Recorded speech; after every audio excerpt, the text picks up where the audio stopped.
Hello my sweet arts. അപ്പോൾ ഗോവ ട്രിപ്പിൻ്റെ ബാക്കി videos എവിടെ എന്ന് ചോദിച്ചവർക്ക് വേണ്ടിയിട്ടാണ്. പാർട്ട് 4 കാണാത്തവരൊന്ന് പോയി കണ്ടിട്ട് വരണേ. ഉറങ്ങാതുള്ള രാത്രിക്ക് ശേഷമുള്ള ബ്രേക്ക്ഫാസ്റ്റാണ്. എനിക്കെങ്കിൽ ഒന്നും കഴിക്കാൻ പറ്റുന്നില്ല എന്ന് ഒട്ടും വയ്യായിരുന്നു കേട്ടോ. എൻ്റെ സൗണ്ട് ഫുൾ പോയി. അങ്ങനെ ആക്ഷൻ കാണിച്ച് ഞാൻ എന്തൊക്കെയോ പറയുകയാണ്. അതുകൊണ്ടാണ് പ്രിയങ്ക ചിരിക്കുന്നത്. നമ്മളുടെ റെസ്റ്റോറൻറ്റിൽ നിന്ന് റൂമിലോട്ട് പോകാൻ കുറച്ചൊക്കെ നടക്കണം കേട്ടോ. ആ പോകുന്ന വഴിയാണിത്. അങ്ങനെ റൂമിലൊക്കെ പോയി ഡ്രസ്സൊക്കെ ചേഞ്ച് ചെയ്തു. കുറച്ച് നേരം വർക്കൊക്കെ ചെയ്തു. ഞങ്ങൾ അവിടെ നിന്ന് ഫോർട്ടും ബീച്ചും ഒക്കെ കാണാൻ പോവുകയാണ്. എല്ലാവരും നമ്മൾക്ക് വേണ്ടിയിട്ടുള്ള വണ്ടി വെയിറ്റ് ചെയ്ത് നിൽക്കുകയാണ്. എല്ലാവർക്കും സെയിം ടീഷർട്ടായിരുന്നു. പാർലും കൊണ്ടുവന്നതാണ്. അങ്ങനെ നീണ്ട കാത്തിരിപ്പിന് ശേഷം നമ്മൾക്ക് പോകാനുള്ള വണ്ടി എത്തിയിട്ടുണ്ട്.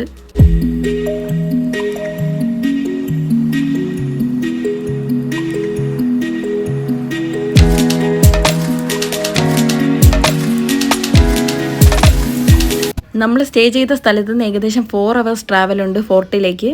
അങ്ങനെ 4 hours ഒക്കെ കഴിഞ്ഞ് അവിടെ എത്തിയപ്പോൾ ഞാൻ ആകെ വിഷമിച്ച് ഭയങ്കരമായിട്ട് പനി കൂടി. അങ്ങനെ എൻ്റെ ഒപ്പമുള്ള നന്മപരമായ എൻ്റെ സുഹൃത്തുക്കൾ ഒരു കരിക്കും വാട്ടർമെലണും കൈ തന്നിട്ട് നീ ഇവിടെ ഇരുന്ന് റെസ്റ്റ് എടുത്തോ, ഇനി മേളിൽ വന്നാൽ വയ്യാണ്ടാവും, ഞങ്ങൾ പോയിട്ട് വരാമെന്ന് പറഞ്ഞ് പോയിട്ടുണ്ട്. ഞാൻ അവിടെ ഏകദേശം 1 hour ഒക്കെ ഇരുന്ന് പോസ്റ്റായി. കുറച്ചുകൂടെ കഴിഞ്ഞപ്പോൾ എല്ലാവരും എത്തി. നമുക്ക് ബീച്ചിൽ പോകാൻ രേഷ്മ എന്ന് പറഞ്ഞു. അങ്ങനെ നമ്മൾ അവിടെ നിന്ന് വീണ്ടും കുറേ ട്രാവൽ ചെയ്ത് അരമ്പോൾ ബീച്ചിലോട്ട് പോയി. ഈ പനിയും വെച്ച് ഉച്ചയ്ക്ക് ബീച്ച് വന്ന സീനാവെന്ന് പറഞ്ഞപ്പോൾ എൻ്റെ ഒപ്പമുള്ള ജഗ്ജീത് പറഞ്ഞു, പാനിപ്പൂരി കഴിച്ചാൽ സൗണ്ടും കിട്ടും, പനിയും മാറുമെന്ന് പറഞ്ഞു. കേട്ട പാതി കേൾക്കാത്ത പാതി പാറിൽ ചെന്ന് പാനിപ്പൂരി മേടിച്ചു. വാങ്ങിക്കഴിഞ്ഞപ്പോൾ മനസ്സിലാവും വെറുതെ പറഞ്ഞാണെന്ന്. അങ്ങനെ പിന്നെ ഞാൻ കഴിച്ചില്ല. ശേഷം അവിടെ നിന്ന് നമ്മൾ ബീച്ചിലോട്ട് നടന്നു. ബീച്ചും വേവ്സും ഒക്കെ കണ്ടപ്പോൾ എല്ലാവരും ഭയങ്കര ഹാപ്പിയായി. പാറിൽ പറഞ്ഞു എന്തായാലും ഇതുവരെ എത്തി, ഇനി പനിയൊന്നും നോക്കണ്ട, നമുക്ക് ബീച്ചിലോട്ട് ഇറങ്ങാമെന്ന്. അങ്ങനെ ഞാൻ എൻ്റെ പനിയൊക്കെ മറന്ന് ബീച്ചിലോട്ട് ഇറങ്ങി.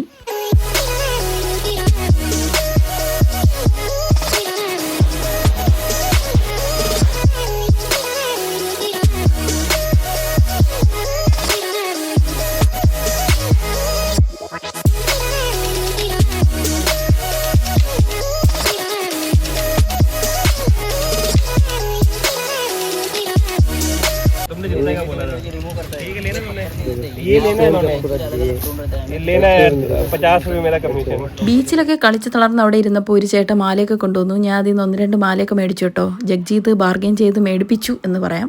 എല്ലാവരും ബീച്ചിലൊക്കെ കളിച്ച് നല്ല ടയർഡായിരുന്നു. അങ്ങനെ നമ്മൾ ജ്യൂസും നൂഡിൽസും ഒക്കെ ഓർഡർ ചെയ്തു. ശേഷം അവിടെ റെസ്റ്റൊക്കെ എടുത്തിട്ട് എല്ലാവരും ഫുട്ബോൾ കളിക്കാൻ പോയി. ഞാൻ ഫുൾ വീഡിയോ എടുക്കുന്ന തിരക്കിലായിരുന്നു കേട്ടോ. ഏകദേശം സൺസെറ്റൊക്കെ ആയി തുടങ്ങിയിട്ടുണ്ടായിരുന്നു.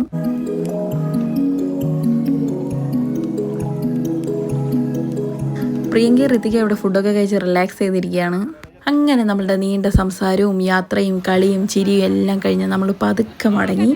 അപ്പോൾ അത്രയൊക്കെ ഉള്ളൂ. നെക്സ്റ്റ് വീഡിയോ കാണാം. Bye bye, take care, love you all.